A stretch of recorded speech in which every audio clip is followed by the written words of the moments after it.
நல்லாட்சி நாயகர் மாண்புமிகு தமிழ்நாடு முதலமைச்சர் தளபதி M.K. ஸ்டாலின் அவர்களின் திராவிட மாடல் அரசு தொடர்ந்து எண்ணிலடங்கா நலத்திட்டங்களை வகுத்து மக்களிடம் வெற்றிகரமாக கொண்டு சேர்த்து அயராது உழைத்துக் கொண்டிருக்கிறது.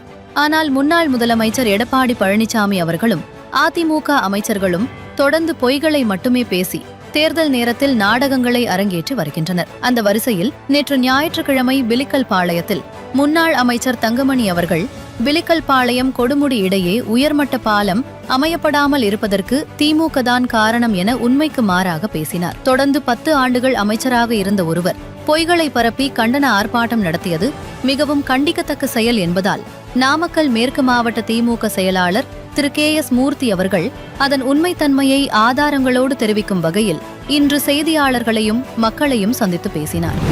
எதிர்கட்சி அதிமுகவுடைய சார்பில் முன்னாள் அமைச்சர் தங்கமணி தலைமையில் ஒரு ஆர்ப்பாட்டம் நடைபெற்றது.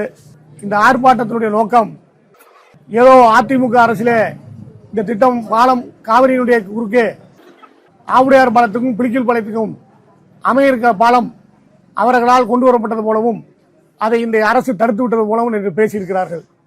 முறையாக எதையும் தெரியாமல் ஒரு 10 ஆண்டு காலம் அமைச்சராக இருந்த தங்கமணி அவர்கள் துறையின் மூலம் ஒரு அலைபேசியில் அழைத்து கூட பேசி இந்த திட்டம் என்ன கண்டிஷன் இருக்குது தெரிந்து கொண்டு பேசியிருக்கலாம்.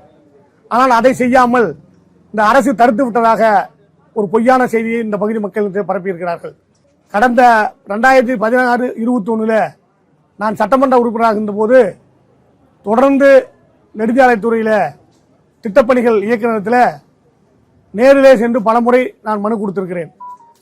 சட்டமன்றத்திலேயும் நான் உரையாற்றியிருக்கிறேன். அப்போது இருந்த முதலமைச்சர் எடப்பாடி அவர்கள் இந்த திட்டத்தை திட்ட மதிப்பீடு தயாரிக்கலாமே, அதிகாரிகளை கலந்தாலோசிக்கலாமே இந்த திட்டத்தை செயல்படுத்துவதாக அறிவித்தார். எந்த மதிப்பீடும் தயாரிக்கப்படவில்லை. எந்த ஒரு அதுக்குண்டான ப்ராஜெக்ட் ரெடி பண்ணாமே அறிவிச்சிட்டாங்க. கோயம்புத்தூர்ல ஜிடி நாயுடு பாலத்தை அறிவித்திருக்கிறார்கள். வெறும் 50 லட்சம் ரூபாய் நிதியை ஒதுக்கிவிட்டு அறிவித்துவிட்டு சென்று விட்டார்கள். ஆனால் திராவிட முன்னேற்ற கழகத்தினுடைய ஆட்சி அமைந்த பின்னாலே இன்னைக்கு பல கோடி மதிப்பிலான அந்த பாலத்தை தலைவர்கள் நிதியை ஒதுக்கி திறந்து வைக்கவில்லையா? அதே போலதான் இந்த திட்டத்துக்கும் திட்ட மதிப்பீடு தயாரித்தார்கள். முறையாக அதிகாரிகளை வைத்து ஆய்வு செய்தார்கள்.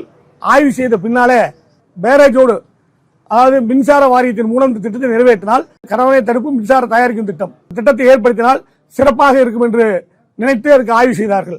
அதற்கு பின்னாலே கொடுமுடி இருக்கக்கூடிய வணிகர் சங்கத்தில் கூட பாத்தீங்கன்னா கொடுமுடி பிலிக்கல் பாளையம் இடையே காவிரி ஆற்று பாலம் கட்டும் பணியை துரிதப்படுத்தணும் தான் கேட்டிருக்காங்க. அப்பனா அவங்க அந்த வியாபாரிகளுக்கு தெரிஞ்சிருக்கு இந்த ப்ராஜெக்ட் கைவிடப்படல, இந்த ப்ராஜெக்ட் நடந்துகிட்டு தான் இருக்கு, அதுக்குண்டான முயற்சிகள் நடைபெற்றுக் கொண்டிருக்கிறது என்பதை கடந்த 21/12 என்னை சந்தித்த போது துரிதப்படுத்த வேண்டும் என்று ஒரு கோரிக்கை வைத்தார்கள்.